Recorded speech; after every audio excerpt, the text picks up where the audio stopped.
This Chop and Brew Lagniappe video brought to you with support from Imperial Yeast and by our awesome Patreon supporters. Show your love at patreon.com/chopandbrew. Hello everybody and welcome to Chop and Brew. I'm Chip Walton. I'm here with the one and only the Dizza, Michael Dawson, and the Donizza, the Dono. We're chilling in Dono's dining room. We're drinking 2 beers from Brooks and Ellie Edmonds, super fans from the Brewing TV days through the Chop and Brew days. They're Patreon patrons. They are multiple award winners in the name of the Chop and Brew Homebrew Club. They're just awesome. So they sent us a golden sour and a beer they called Black Gold, which is the base beer of this, but with black currant juice. They're both about 9.5% alcohol. We've been sipping them. Dawson just went down this insane rabbit hole of awesomeness that maybe we can recreate now that we're on camera. But I totally forgot what I said. It was very sane. But essentially it's 2-row white wheat malt, malted oats, flaked oats, no hops, East Coast yeast number 20, the Bug County.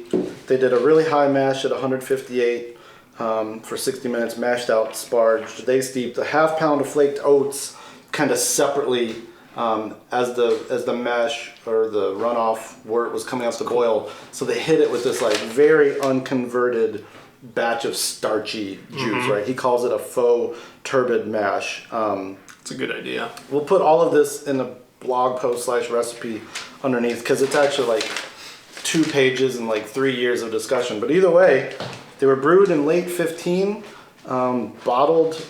This was bottled in 15. This sat till 16. It's kind of this epic story that he compares to your flow chart in the Brewing TV sour episode. I would like to see the family tree of these beers. Says it's an ongoing sour base in its 3rd generation, repitch along with sour brown base in its 4th generation. And these notes have to be 2 years old, so they could easily be in Gen 7, 8. So, tasting notes. He says this one is done really good in competition as a Goza. And then this one I assume would be kind of like a lambic, like a fruited lambic in general terms. I don't know. Yeah. Cassis. Oui. Is that blackcurrant? Oui. C'est bien. You talk now. Ooh la la. I told you I totally forgot what I said, but before you read that, like I promise you, I independently thought of Goza when I smelled this from across the room, right? Like it just hits you on the table. It's so unapologetic and just scoured out and sour. But as we were discussing, it's not bone dry because it has this massive body and alcohol content that kind of offset it. Like it's not a subtle beer by any stretch of the imagination, but it's really well accomplished. And that opened this odd conversation about does a beer that starts at 1060 and ends at 1001 and a beer that starts, say, at 1090 and ends at 1001, why aren't they the same feeling? Like, what does that difference in body do? Or difference in alcohol? Yeah, and we started talking about how, like final gravity isn't always a good indicator of the body or the mouthfeel of the beer because that alcohol is going to offset more of the total dissolved solids. So you could have beers finish at the same final gravity, the same TG, but a stronger beer, the one that has like 3% extra alcohol, this is 9%, could have you said? More dissolved solids in there to give you more mouthfeel and body. Yeah. Even though it has a low final gravity. And that was a concept I'd never thought of or had explained. Because this is bone dry, but it's still got a lot of texture and volume and presence in the mouthfeel. It's not scouring. It's got kind of like a pleasant slickness. And it has a texture. solid, firm level of, as we say, puckering quality, PQ. But it's not open. Fine. PQ's at about an 8. But it's not, there's probably that what's the TA?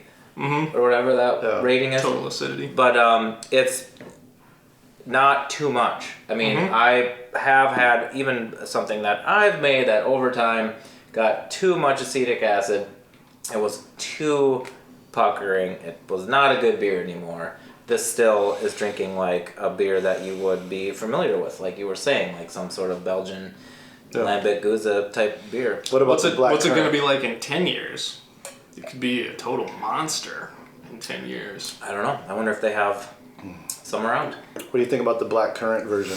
I really love this one. Coming from Minnesota, where tons of people use black currant in the meads. I mean, everybody everywhere now uses them, but I feel like the black currant was very Minnesota mead kind of thing. And I could wrap my head around that red grape, that red wine. Totally. It's very wine. It has a fruit flavor. It has a lovely color. Also clear. Says this was their first time experimenting with just fruit juice in a sour. I think it turned out well and is much easier to work with than whole fruit or puree, but does lack some complexity. Higher yield is also nice, as well as not having to deal with absorption and racking issues. So I guess he's using maybe that can of the black currant that a lot of mead makers but also that's use. Puree? No, it's a juice. Oh, there's actual puree. juice. I think is like the Oregon. Guttier. There's like some kind of Oregon yeah puree, or is it the juice? So, but just juice is what you're saying. I get what you said about like being able to relate this to your mead frame of reference, right? Like it is very, it tastes like Kurtstock mead, but without the sweetness, right? Without the honey character. It's very wine-like, very fruity. I could see a cider drinker really digging this beer. Yeah. It's super approachable and fun to drink. Brooks and Ellie give shout out to Milk the Funk. There's a link that will include to Mad Fermentationist. You know, they're obviously following all the right people for making some funky beers, and their multiple ribbons and medals prove that. I'm really glad we got together. I am and finally remembered to bring them out. They've been aging well. I drank one of each of them about a year ago. Just to like, all right, before I even take these out. Another shipping accident? Another shipping accident where they didn't make it out of my basement. All right, cheers, all. Thanks for the shout out back to the BTV days. Thanks for the Patreon support. Yes, we're doing this. To the Edmonds. Cheers. Boop. Cheers, No, this was guys. Oh my gosh. It's a lot of cheersing. L'chaim.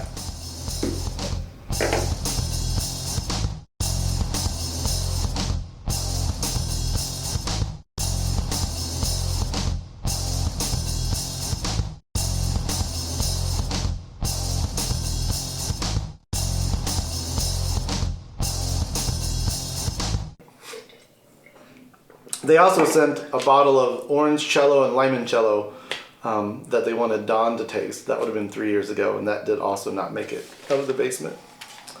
We call those shower drinks in the Walton basement. Or laundry drinks, whatever. If you're in Whatever the it takes you to get through the I'm laundry. just doing my disappointed I know. look. Maybe they'll send more. Wink, wink.